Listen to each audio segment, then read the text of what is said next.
Hello and welcome to the Fantasyland Basketball Podcast. I'm your host, Mark Shorten.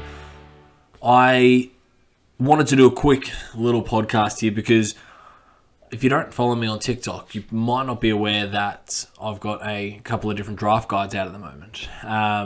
So apologies if you've got your draft upcoming the next week or two, which I think the bulk of them will be in the 2 weekends leading into the season proper.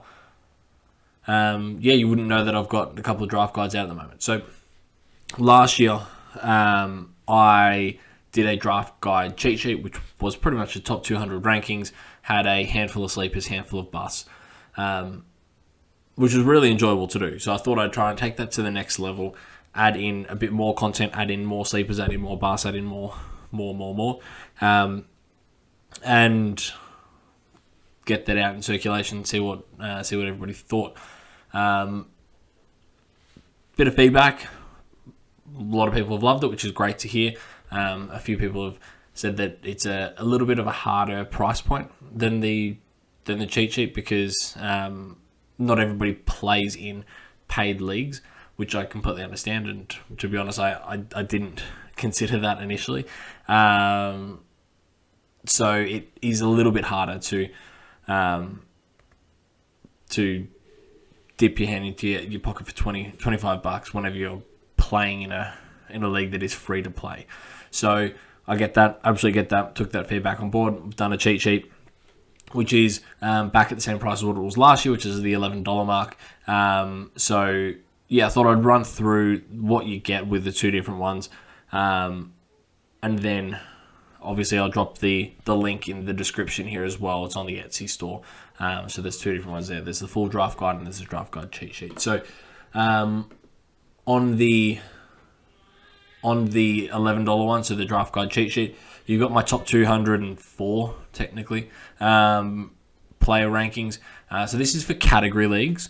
I haven't done one for points leagues because I'll be honest, I don't play in points leagues. So these are for category leagues.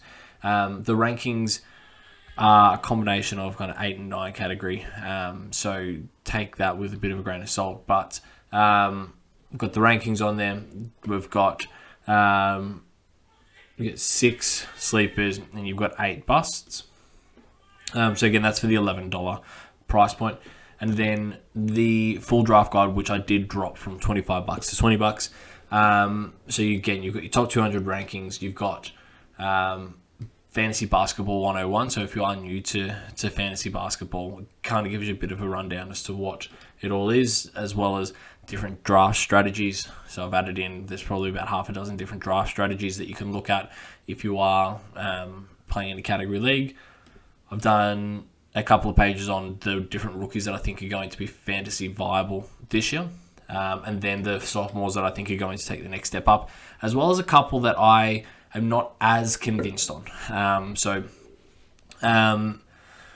Bit of a spoiler alert, Alperen Şengün, I absolutely loved last year, and I really do like him again this year.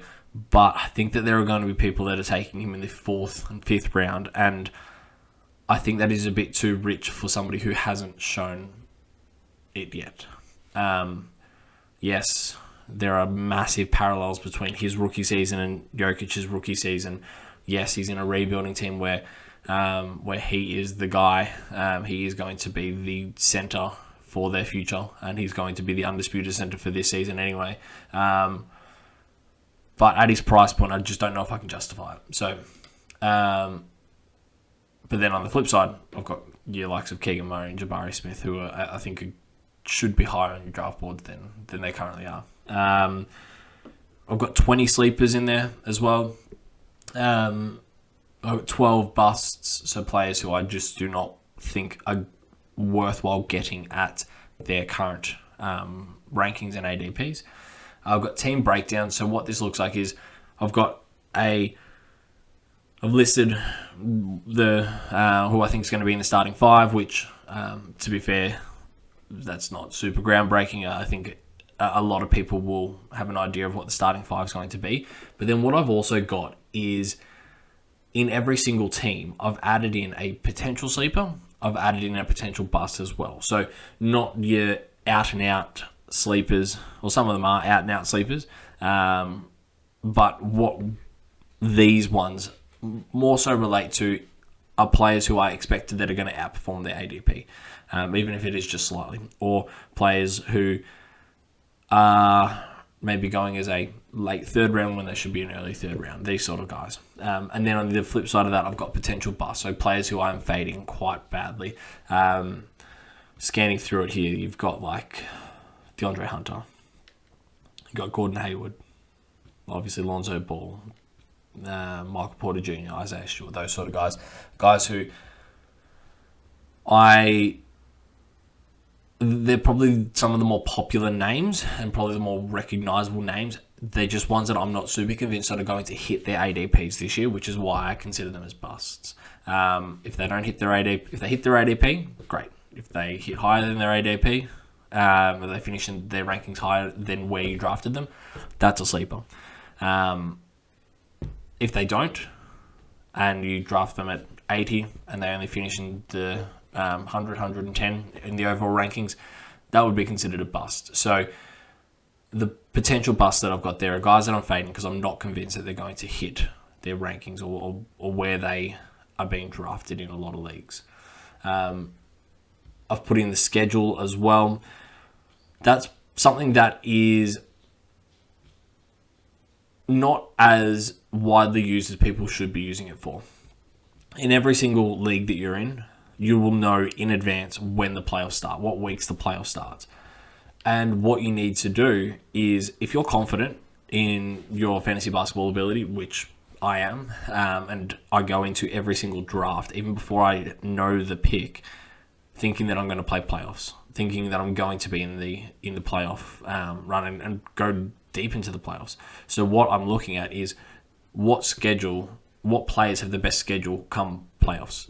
Last year, there were a bunch of teams that had 2 games in the first week, and it absolutely annihilated, or absolutely destroyed, I should say, a lot of teams because they just didn't have their best players come the finals. So again, depending on how your team or how your league is broken down, you've got a bunch of teams that have got, so weeks say 18 and 19, you've got Chicago who play 9 games over that 2-week span. And if you compare that to, let's say, the Detroit Pistons, they play 6. So that's something that you really do need to take into consideration whenever you are drafting players, because that makes a massive difference. Even if you're comparing, say, they're both, Chicago's a good team, Detroit's not a good team, but if you're comparing, say, Washington to Detroit, and then you're looking at between, say, Sadiq Bey and Kyle Kuzma, both are going to be scoring dominant players with okay percentages, multiple triples, decent rebounds, maybe a steal, maybe a block. But Washington played 2 more games over that 2-week period. To me, it's a no-brainer that you're going to take Kyle Kuzma in that situation, because if that's assuming that that's where your playoffs sit, you're going to get 2 extra games out of somebody rather than having to stream them. And I hope that makes sense. But that's the reason why the schedule is really important.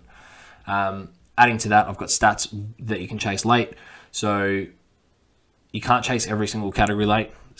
A lot of drafts are really skewed towards, say, point guards and getting assists early and steals early. Some blocks are also really hard to get, and you struggle to get those off the waivers. What I've got here, and I've realized I've just put a typo in here, but points, boards, and then specialists in blocks, you can get late. Again, you can't get percentages late because they're going to be low volume and they're not going to really make a difference. But I've got players listed who should go in the back end of your draft who are going to be able to contribute in those areas. So if you do miss out on a Rudy Gobert early on, then you should be able to chase somebody like a Daniel Gafford, Chris Boucher, Onyeka Okongwu, those sort of guys later in your draft to make up that gap a little bit. Assists and turnovers. This is probably more important in 9 category or points leagues where turnovers actually do matter. Turnovers are quite often seen as a tanking category, and they don't need to be. So there are guys in your early rounds and there are guys in your mid to late rounds who will contribute really well on the assist side, as well as not tanking you hard in the turnover side. So if we look at your Chris Pauls, we look at your DeJounte Murray, your Darius Garlands, in your early rounds. There's more on there. I'm not going to give you the whole list, obviously. Then your mid to late rounds. You've got Spencer Dinwiddie. You've got Kyle Lowry. You've got Tyus Jones. You've got Mike Conley, D'Lo, those sort of guys. Guys that, as I said, will be able to help contribute in those areas without tanking those areas. And then the last one here is I've taken a look at the deflections and how they relate to steals based on last year. So there was some quite notable overperformers in areas, so I expect a regression to the mean when it comes to their steals. But there is some quite notable underperformers as well. So again, regressing to the mean, players who had low deflections and high steals. I would say that those steals would regress to the mean and go down. And then on the opposite side, there are players with high deflections and lower steals in comparison, that their steals should go up. So to give you an example for each, overperformers whenever it comes to steals to deflections. Donovan Mitchell had 2.4 deflections to 1.5 steals. I think that is going to regress, and I think his steals numbers go back to about a 1.1, 1.2. And then in the underperforming side, someone like TJ McConnell, and again, I know that he was limited, but he only had a 1.1 steals per game, and I think that based on what his deflections were, and based on what the top kind of 50 players were running at a 0.53, which is roughly 2 deflections to 1 steal. And based on that, TJ McConnell should be around about 1.5. So yeah, a little bit of extra info there to help whenever it comes to drafting guys. So yeah, to recap, you've got the draft guide cheat sheet, which has got your rankings. It's got half a dozen sleepers. It's got about 8 busts. And then the full draft guide, which is $20. You've got your top 200 rankings. You've got 20 sleepers. You've got 12 busts. Fantasy 101, draft strategies, rookies, sophomores, team breakdowns with a player that I like and a player that I'm fading for every single team. You've got the schedule, so you can map out what your fantasy playoffs are going to look like even before you draft and get ahead of the curve. Stats that you can chase late in draft, assists and turnovers, and why it can actually be a strategy as opposed to a punting category, and then deflections as well. So link is in the bio. Have a bit of a download. Hope you guys like it. Happy to every single year I want to create these and make them more and more relevant for you guys, the listeners. So keen to get your feedback. Keen to hear what your thoughts are. And yeah, I'll be talking about some sleepers and some busts on the next podcast.